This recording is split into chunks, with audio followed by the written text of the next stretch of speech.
Take two. Let's do that again. Let's not hope we have some interference from Celine Dion on this occasion. Yeah, we're outside in the car park at the MKM Stadium. Hull City beaten by 2-1. And I've got to be honest, probably one of the most frustrating games of the season. Not much in it, in truth. A game that City should never have lost in a million years, but they did. And that is why they are now only outside the bottom three on goal difference to Portsmouth, who have 2 games in hand. 2 goals in 6 minutes from Kenneth Parr and Saito. They really poor defensive errors from City, in fairness. You would say clinical finisher from Queen's Park Rangers, who I think now have won 4 in a row and have lost once in 13 games. And have got the momentum and the form that Hull City can only dream of, if I'm brutally honest. I think it's 13 games ago they were in the bottom 3 of the table back in October. And now they've gone on a run and got themselves out of trouble. It's the form that, as I say, we can only dream of. And I said to Ruben Selles at the end of the game, he didn't agree, in fairness. I said it's 1 step forward, 2 steps back. You get a really good point against Leeds. You then go to Millwall and win the game. And then you're looking to try and, I know they're in great form, QPR, but it's the Championship. There's not much in it. This felt like a big opportunity. And the fact they've lost, they've not even got a point and they've lost, it does feel like 2 steps back. He didn't agree, and that's of course he's right.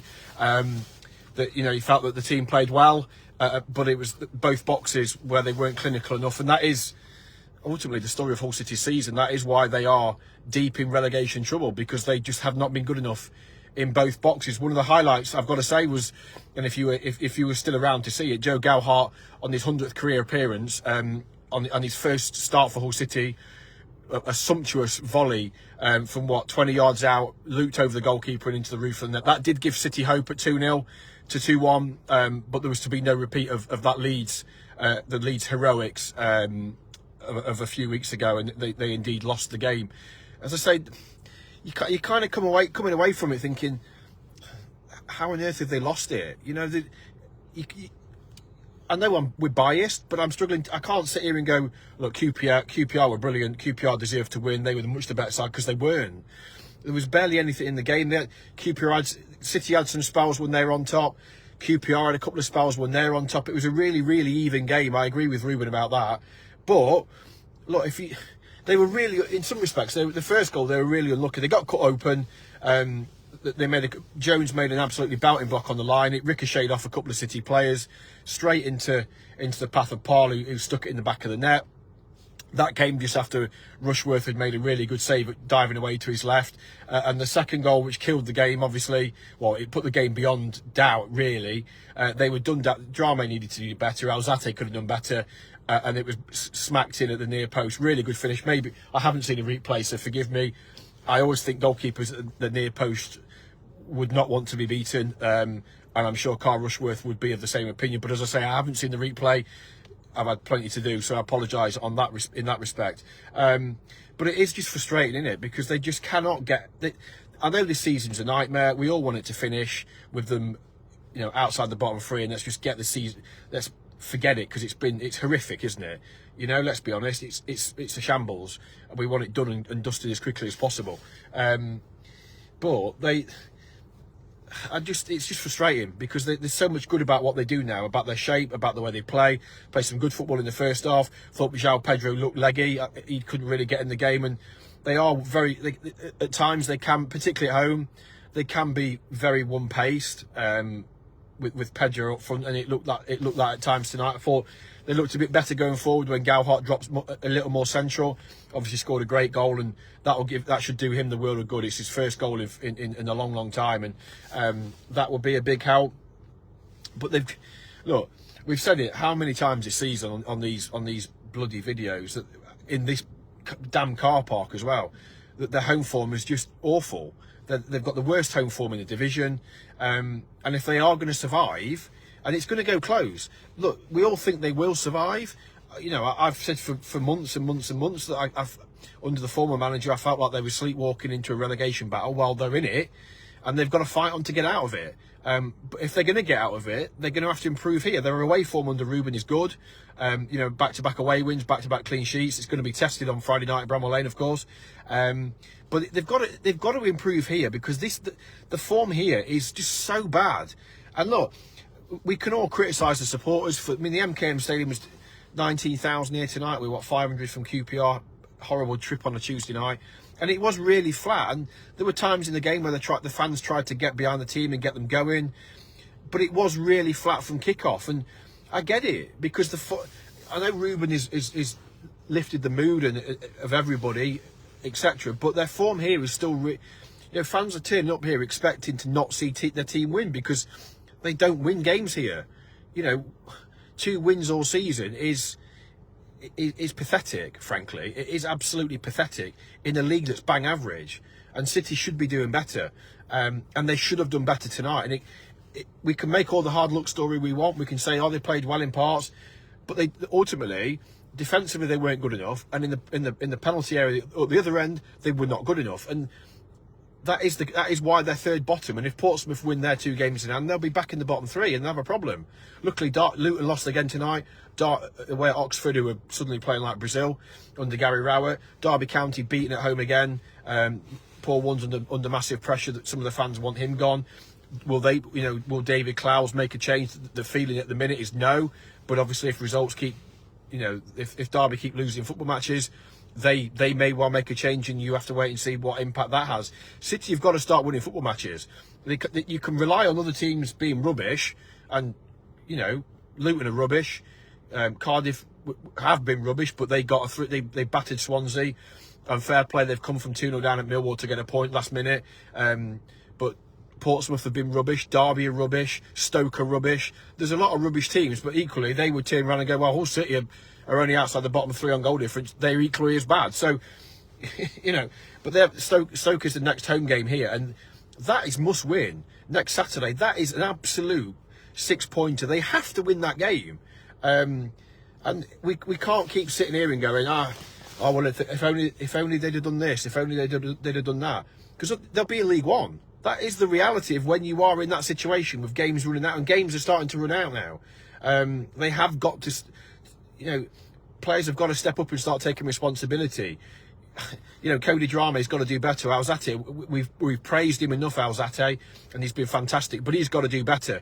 At the other end, players just, Regan Slater again, not hitting the target when he's got a really good chance 6 yards out. Players have got to start taking responsibility and taking these opportunities at both ends, because otherwise they're going to have a big problem. And as I've said before, this club cannot afford to go into League One, because financially that would be devastating.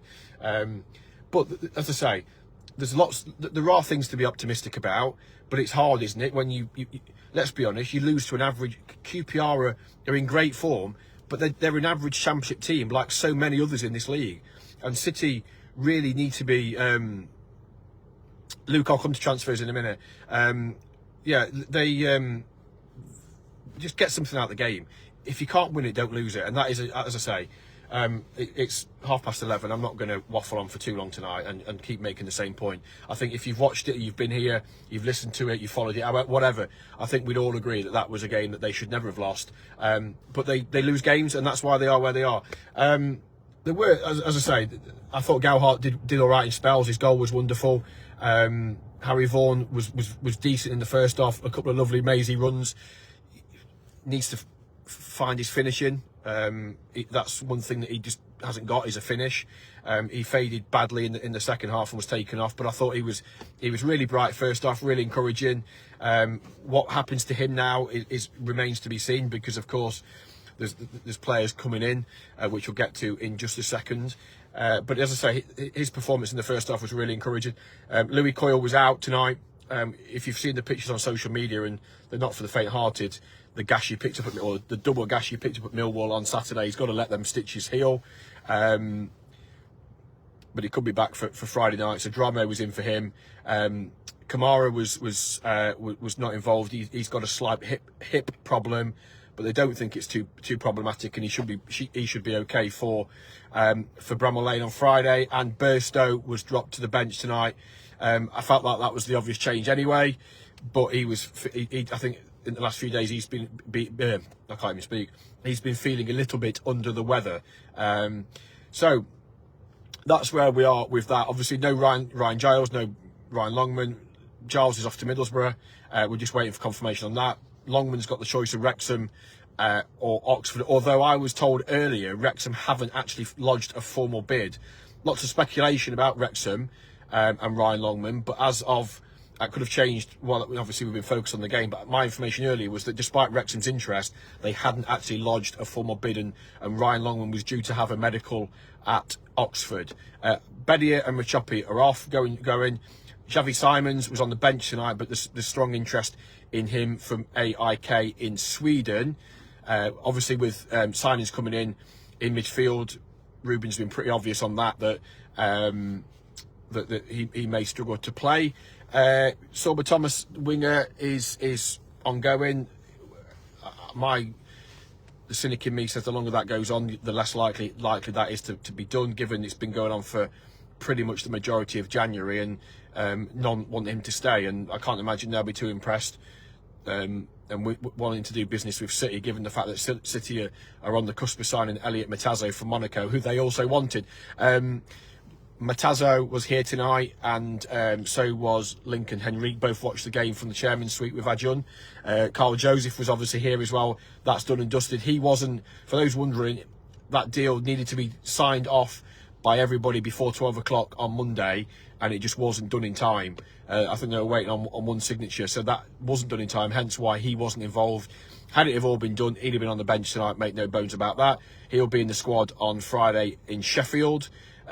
So they hope, but by the time that Friday comes, they'll have, obviously Joseph will be in the squad, and Matazo and Lincoln Henrique, which will give some much needed energy in the top third of the pitch, because as we've said on here, apologies, I didn't see who commented. Thank you for commenting earlier on about being one paced.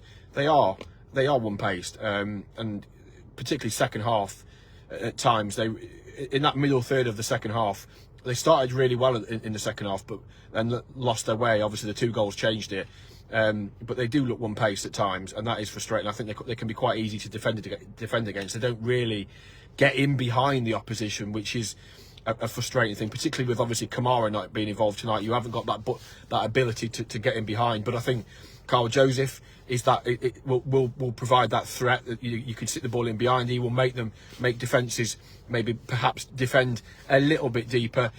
So we, Luke, in terms of left back, I think they're hoping for an answer on that left back tomorrow, Wednesday. Now, obviously, does this defeat impact the player's decision? Does he look at it and go, I'm not so sure, I want to go into a relegation battle, they've lost again, I'm not so sure? We'll have to wait and see on that. So they're hopeful it could happen very quickly, but again, the longer it goes on, the longer you're waiting for answers from clubs and players, you start to think perhaps they're you're wasting your time and you go and try and find somewhere else. But look, they are looking, Luke, they've got a target.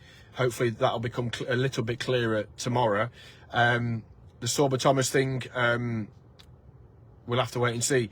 Danny, in terms of Zambrano, there's nothing really much to add. I said on the podcast on Monday that I think at the end of February time is when the hearing at CAS is due, but he was banned for 16 months in November, so it's hard to imagine that gets reduced by much. If it gets reduced to a year, he's still not going to be available until November.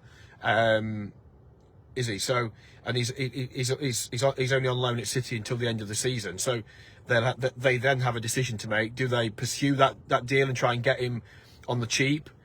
But if you're signing Matazo and you've got Alzate, do you need Zambrano? You've got 2 number 6s. You've got Slater, who can drop in there if needed. I'm not so sure. Luke, in terms of could it be extended? I doubt that. I mean, a 16-month ban is pretty severe anyway, isn't it? I mean, it could have been up to 3 years, I think. But I would be extremely surprised if it did get extended beyond the 16 months. The best case scenario is it gets reduced by let's pluck a figure out of thin air. I've got no idea, how it could be knocked off by 2 months. It could be knocked off by 6 months. It could be struck off completely. That's what Zambrano will be hoping for when he goes to CAS, is that the ban gets completely quashed. That isn't realistically. Jordan, I'll come to that in a minute. it's not going to be quashed, is it? Let's be honest. It's unlikely that it would be quashed. I think the best they can hope for, both City and Zambrano, is that it gets reduced to a little bit so he can still play. But I think everybody's working on the theory that he's not available for the rest of the season, and I think that is the sensible way to operate. And the fact they're signing Matias, yeah, and his team tonight were beating Aston Villa in the Champions League out in Monaco, and he's sat in Hull watching a team, beaten at home by Queen's Park Rangers. So, look, hopefully he's not had a change of heart. I'm not sure that's how it works, but it's not unheard of. But as I say, he's expected. He's expected to sign that contract, and that deal will get done. Will get done tomorrow. So hopefully that. But this is Hull City. You wouldn't rule. It's just, let's not go there. Hopefully all goes well. The two players, Henrique and Matias, are signed and sealed tomorrow, and they're in that squad. They train on Thursday, or train tomorrow and Thursday, and they're in the squad at Bramall Lane, because I think that would be a boost. And they certainly need, as I say, in terms of Henrique, who knows what you're going to get from him, but he might have an X factor. He might have something a bit different, a bit of trickery, something different up front, because by Christ, they need it. They really struggled at times tonight, particularly when it went to 2-0, and they just need that.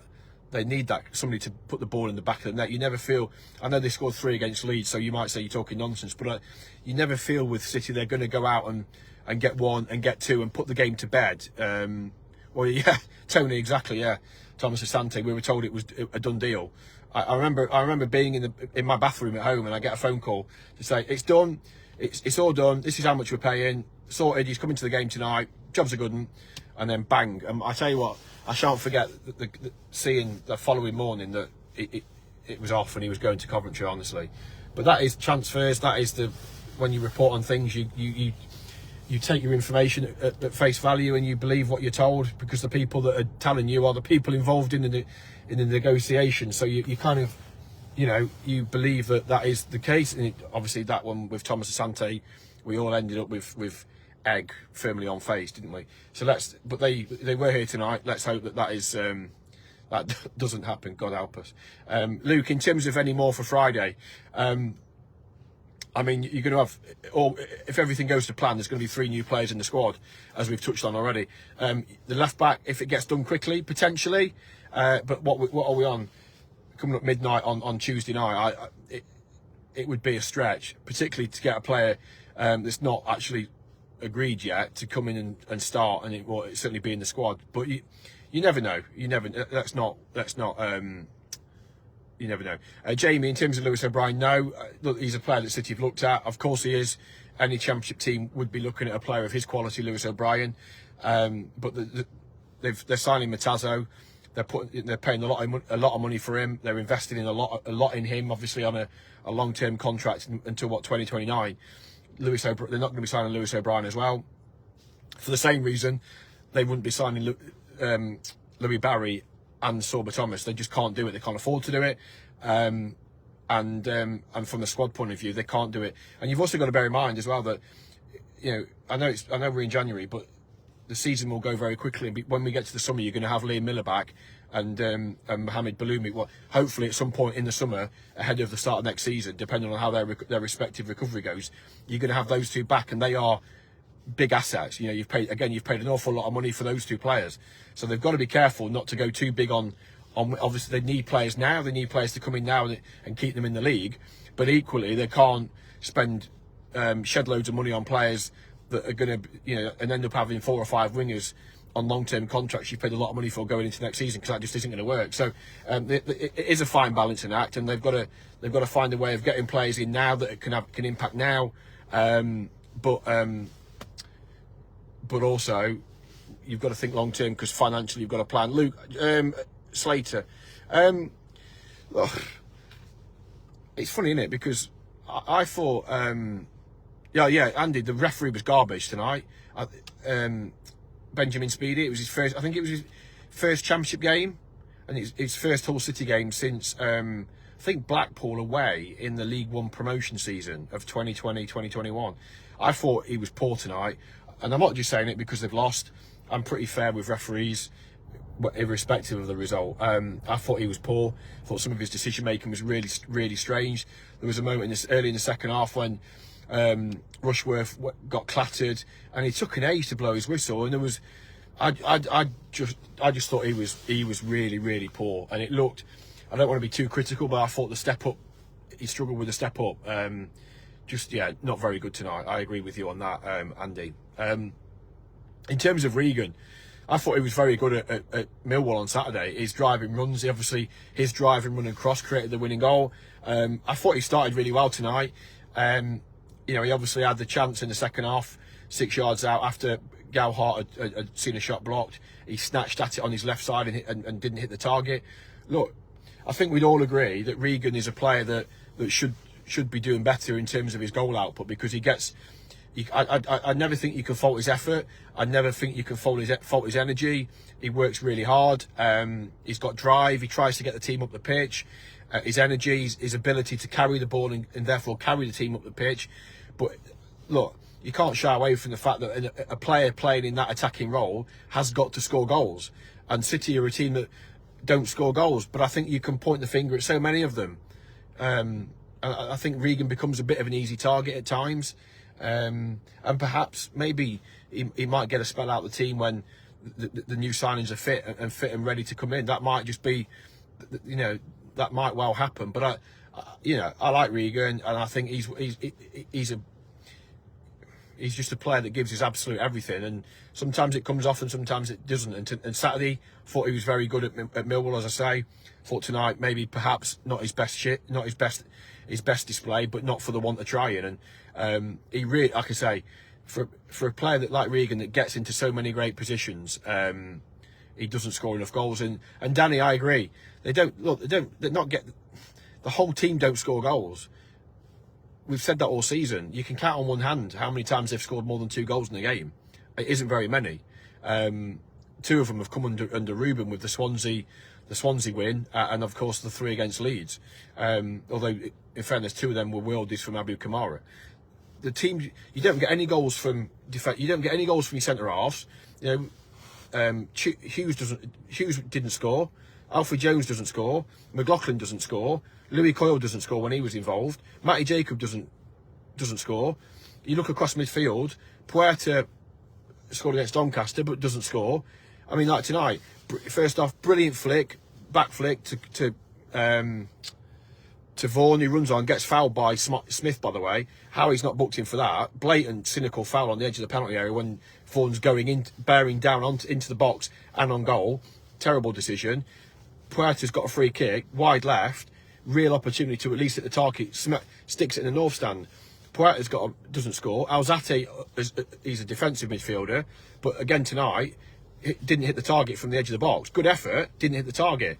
You don't get goals. Burstow doesn't really, he scored a couple, one at Middlesbrough, really good goal against Swansea to win the game, fantastic, lovely ball through for Kamara against Leeds, but that's not, 2 goals, we're low single figures, aren't we? And there's a reason that City are bottom of the table, fourth bottom, because they don't score goals. They concede too many, and they don't score goals, and that is a fundamental problem in this team. And Slater is another player that just doesn't score goals, and it's not a criticism, it's a fact. And I think if you stood every single player there and asked them, they would all say yes, we need to score more goals. We get in the right positions, we create moments, create chances, but we don't take them. And that is the hard luck story of the season. Is statistically, when you look at all the metrics underneath the obvious ones, City are actually about mid-table. Apart from the key metric, the other stuff, like in terms of, I don't know, percentage of shots, of passes, of everything underneath is decent. But ultimately, football matches are decided by what you do in both boxes. Can you keep the ball out of your net? And at the other end, can you put the ball in the net? Football's a simple game. It's evolved over time, but the fundamentals of football have been the same since the very first ball was kicked, and will be the same till the very last ball is kicked. The fundamentals never change. Everything else is, as my missus would say, is crying over spilt milk, or a dispute over trifles, or whatever it will be. They're the sort. That's it, and they just don't score goals. And every player is guilty of that. It's not one. there's not one player that's more guilty than the other. They're all, as a collective, they just don't have enough. They don't put the ball in the net enough. Hopefully, these new signings, and Gelhardt, as I say, great goal tonight, will give him a bit of confidence, and they'll go on but if they're going to get out of it, somebody's got to grab the ball by the horns. Yes, Tony, exactly, eighth for most chances created, but they're probably bottom 4 for goals scored, and that's, I don't know what more you can say about it, really. They get in the areas, they create the moments, and that's why everybody in football is a bit baffled as to why Hull City are 4th bottom of the Championship. But ultimately, everything else, you can lead a horse to water, but if you cannot make it drink, and that is the problem, isn't it? Everything they're doing up to that last minute, and it's the most difficult thing in football is scoring goals. And that's why strikers cost the most money. That's why strikers are the hardest to get, good strikers. But it's not rocket science. There's a reason they are where they are, because they can't score goals. They don't average. Their average of goals is really poor, and that is why they are. And and the manager, and they can work in training, the manager can do what he can do, but ultimately it's the players are the ones out on the pitch. They've got to take accountability for not. You think, just 2 examples tonight. Alzate in the sorry, I was just reading Adam's comment about the referee. You think of, I'll get 2 examples tonight. Alzate, edge of the box, doesn't hit the target, and then in the second half, Slater 6 or 7 yards out, doesn't hit the target. I'm not saying they're going to score with those shots, but generally hitting the target gives yourself a chance, doesn't it? And the amount of times they don't hit the target with shots, I think they've had 13 or 14 attempts tonight, hit the target with 4 maybe. I mean, they've got to be better, haven't they? Was it Adam? Adam. Look, Adam, I don't think anybody's crying about the referee tonight. I think the referee isn't white. It's not like he gave dodgy decisions for QPR's goals and disallowed Hull City's goals. His decisions in the game didn't necessarily affect the outcome of it. Of course they didn't. The outcome, Hull City affected the outcome of tonight's game because they weren't good enough in both boxes. I think the point we're trying to make about the referee was he was just rubbish. He just made poor decisions in the game. He gave free kicks that weren't. He perhaps should have booked players that he didn't. I just thought it was a poor performance from the referee. But it's not the reason that Hull City lost the game tonight. Absolutely nowhere near it. But look, it's 10 to midnight. You've probably got things to do. I've certainly got a home to go to and work to do before I can go to bed. So that's probably it from here at the MKM Stadium. Another frustrating, disappointing game where City have not won in the Championship. They need to start winning games here if they're going to survive. Plenty more to come over the next few days, of course. He was. I agree with that. I agree he was poor for both sides. It just rankles a bit more, doesn't it, when your team have lost the game. But look, I make it clear before anybody shouts at me, Hull City lost the game tonight because of their own deficiencies, not because of the referee and having a poor game. Let's make that clear. So it's Tuesday night. Plenty of reaction coming out tomorrow. Potentially we might get the 2 players confirmed. We'll have to wait and see how that goes. We'll be with Ruben and a player on Thursday to preview the game at Sheffield United on Friday night, and then we've got a few days off. Well, let's say a few days off. We've got a clear week without a game before Stoke City come next Saturday. Bloody hell, that's a big game, isn't it? That is, as I said before, that is a must-win. But let's park that for now. Let's worry about getting a couple more players in, and then the small matter of Sheffield United and City being City. If City can do City things, go to Bramall Lane and win there on Friday night. That would kind of lessen the pain of tonight's game, because that is, as I say, there's been 1 or 2 this season, but I just feel really down and gutted about tonight's game, because I genuinely believe coming here tonight after Millwall that they would win the game tonight, that this was a real opportunity. I know QPR are in great form, taking nothing away from them because they have been in terrific form under Marty Cifuentes, but I just felt City at home, buoyed by that draw against Leeds, the win at Millwall, that they would win this game tonight. And it feels like a kick in the knackers, to be fair. So I'm going to take my kick in the knackers and drive home and and just wallow in being kicked in the knackers once again. There's been a few of them this season. Thanks for your questions, folks. We will be back again after the Bramall Lane display, and hopefully we'll have 3 points to celebrate in the Steel City. Take care, everybody. Plenty to come over the next few days. Keep an eye out for transfers, because I know that's what everybody wants to know. With just over a week to go until the window closes. Take care. Thank you. See you later.